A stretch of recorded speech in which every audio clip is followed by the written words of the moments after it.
Namaskar, hello student. We are taking up the immunology subject of your UG4. It is a very important subject because it's a little tough related to medical science and biochemistry. So you must start with the basics. हम लोग basic से start करेंगे और आपके ये unit 1 में है immunology subject में.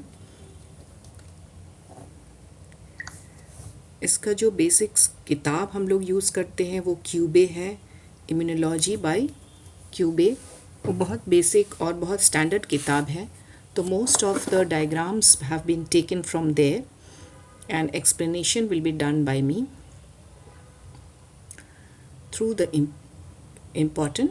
all the important relevant topics related to that to your syllabus of unit 1. तो उसका यूनिट 1 का है cells and organs of immune system. तो ये हम देख रहे हैं सेल्स ऑफ इम्यून सिस्टम की जब बात करते हैं, when I speak of the cells, तो these cells are actually form from a hematopoietic stem cell. This is a hematopoietic stem cell where you can see it's a round shaped. बहुत ध्यान से देखिए, this is a round shaped.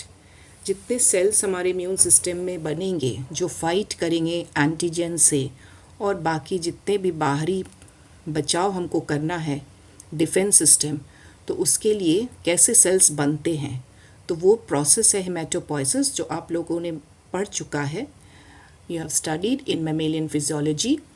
So this is hematopoietic stem cell and this is round and it is a self renewal. Stem cells में ये हेमापोइटिक नाम इसीलिए दिया गया है क्योंकि ये ब्लड सेल्स बनाते हैं और इम्यून सिस्टम में आरबीसी, डब्ल्यूबीसी, आरबीसी से नहीं, मेनली आपका डब्ल्यूबीसी है जो फाइट करते हैं. और जब ये हेमापोइटिक स्टेम सेल में हेमाटोपोइसिस मतलब ब्लड के स्टेम सेल से ये बनते हैं बोन मैरो में, एडल्ट के बोन मैरो में बनते हैं, यंग में ये फीटस से लिवर और स्पीड में बनते हैं, बाद में ये throughout life bone marrow में बनना चालू हो जाते हैं. So here you can see hematopoietic stem cell. It has been divided. ये अपने आप भी सेल्फ रिन्यूअल होता है, डिवीजन करते रहते हैं और फिर बाद में ये 2 सीरीज़ में बट जाते हैं, that is myeloid progenitor and lymphoid progenitor. When you speak of myeloid progenitor, that against ये सारे प्रिकर्सर सेल बोलते हैं जो आगे जाके कुछ फंक्शनल सेल्स बनेंगे जो इम्यून सिस्टम में हम लोगों को मदद करेंगे. सो this is the myeloid progenitor and this is the lymphoid progenitor.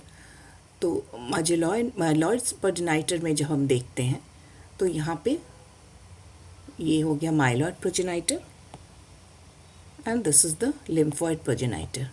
So from this myeloid series there is a cell known as dendritic cell. ये जैसे अमीबा जैसा दिखता है, actually this is a pseudopodia, इसके चारों ओर है. और ये बैक्टीरिया और बाकी जो हमारे दुश्मन हैं, जो virus, bacteria, antigens, different toxins को ये मदद सिडोपोडिया के थ्रू से अपना अंदर लेते हैं और फिर फैगोसाइटिक एक्टिविटी से मार देते हैं. Now in myeloid series you can see it is divided into granulocyte myeloid progenitor, then you have eosinophil progenitor. You mark the changes in the color, the stem cell color, when you draw in your diagram in your answer sheets. You have to use a little color for this diagram. Then you have the basophil progenitor, then you have the megakaryocytes, then erythroid progenitor. तो ये जो progenitor sales हैं ये बाद में जाके बनेंगे neutrophil. आप लोगों ने क्लास 10-12 में पढ़ाई है. ग्रैनुलोसाइट मेनोसाइट से 2 बनते हैं, one is neutrophil, another is monocyte, and this monocytes will again differentiate into macrophages. And here we have eosinophil progenitor that will form into fully formed eosinophil. तो ये हो गया कि ये जो प्रिकर्सर सेल हैं ये माइलॉइड से प्रोजेनाइटर से आते हैं. पहला प्रिकर्सर है इओसिनोफिल प्रोजेनाइटर जो यूसिन बनाएंगे. Then you have the basophil progenitor जो बासोफिल बनाएंगे.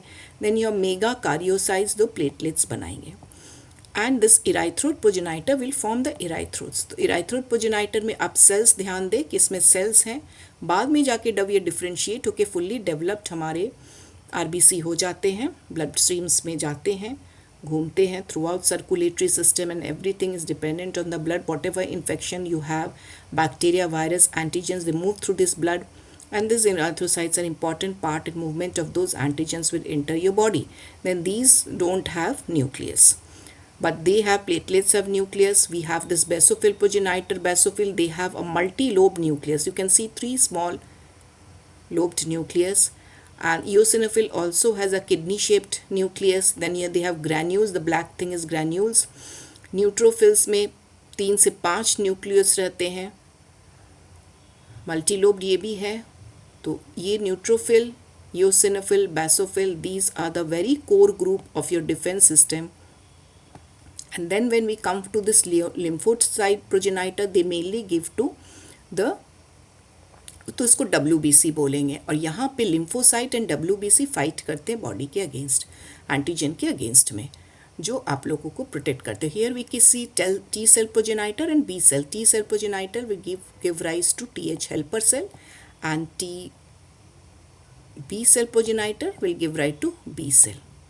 And then we have another lymphoid, the lymphoid progenitor, which goes to divide into T cell progenitor and B cell progenitor, also gives rise to natural killer cells. So natural killer cell has a very important role in viral infection, which we will later see.